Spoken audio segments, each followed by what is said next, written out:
Hello everyone, Samia here, and today I want to talk about my project ThumbStack. Have you ever been in a position where you just created a video and you want to upload it to YouTube, but you don't want to use any of those default thumbnails that YouTube provides you with? Well, that's where ThumbStack comes in. With ThumbStack, you can create thumbnails and save them for future reference without using a bulky editor like Photoshop. Here on our homepage, you can see there are some thumbnails that have been created using our editor.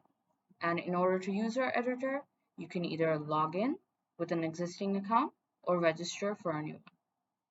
To register, all you need is your name, email, and password.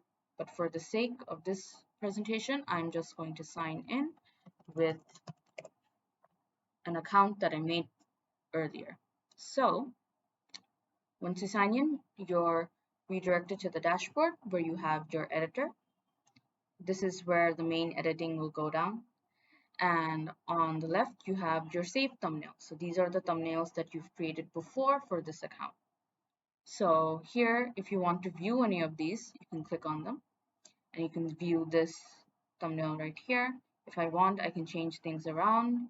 I can even delete it. But let's say I want to create a new thumbnail. Well, then I can click on this new button and I get a clean canvas and I can start creating. Over here is my toolbar. On my toolbar, there are various tools to help me create this thumbnail. So first, I can change the background color to whatever I want it to be. And then I have my fill and stroke colors for my shapes and text. I can also choose whether or not to have a stroke for each of those elements. I can also set the opacity. So for example, if I want to create something that's red with a black stroke and then with a stroke and let's say half opacity, I can, let's say, make a circle. There you go. And let's say I want to have no stroke, something that's blue with full opacity. Let's say I want it to be a star.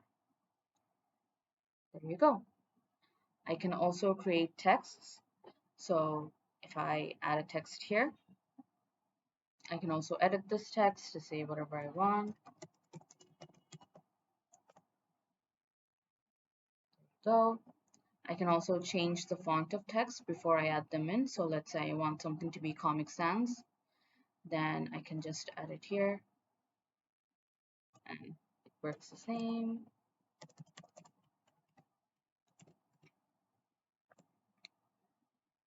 And I can also add in images. So I can upload an image.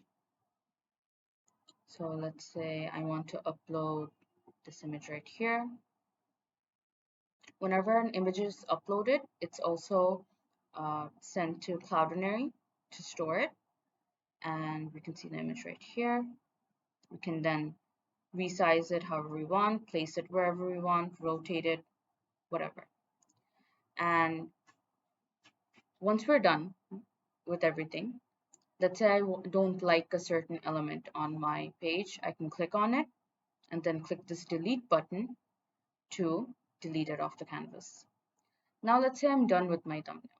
Well then, I can first download this image and it downloads as a PNG, which I can then use later to actually